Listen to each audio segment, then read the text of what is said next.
ang buhay ay parang sasakyan. Para umandar, kailangan may gasolina. Pero ang sasakyan, para umandar, kailangan din mayroong baterya.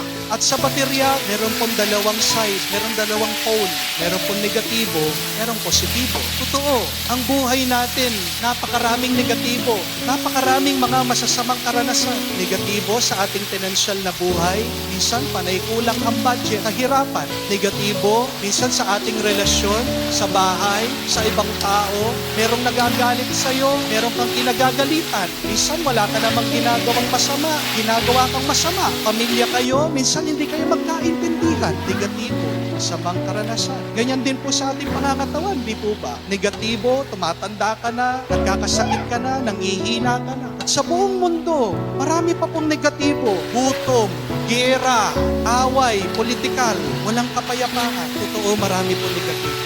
Pero sana tandaan natin na meron din positibo. Yan po yung buhay ng Diyos. Para ang buhay mo umandar, huwag mong pabayaan na manatili ka lang dun sa negatibo.